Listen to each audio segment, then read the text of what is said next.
ইরানের গণমাধ্যমের তথ্যমতে হাইপারসনিক মিসাইল ফাত্তার ভয়ে ইউএসএস আব্রাহাম লিঙ্কন ওমান সাগর থেকে পিছু হটে আবার সাগরের অবস্থান নিয়েছে। আরও থাকছে ডেস্ক রিপোর্টে। ইরানের হাইপারসনিক মিসাইল ফাত্তার ভয়ে ওমান সাগর থেকে পিছু হটেছে মার্কিন শক্তিশালী যুদ্ধজাহাজ ইউএসএস আব্রাহাম লিঙ্কন। মাত্র 2 মিনিটের মধ্যে আঘাত হানতে সক্ষম এই মিসাইলের হাত থেকে বাঁচতে মার্কিন জাহাজটি ট্রান্সপন্ডার বন্ধ করে আরব সাগরে গা ঢাকা দিয়েছে।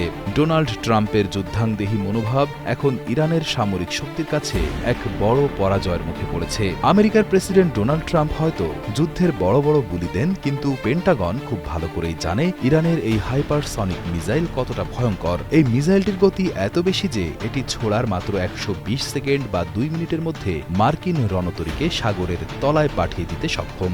আমেরিকা বুঝতে পেরেছে এই মিসাইলের সামনে তাদের সব আধুনিক প্রতিরক্ষা ব্যবস্থা খেলনা মাত্র।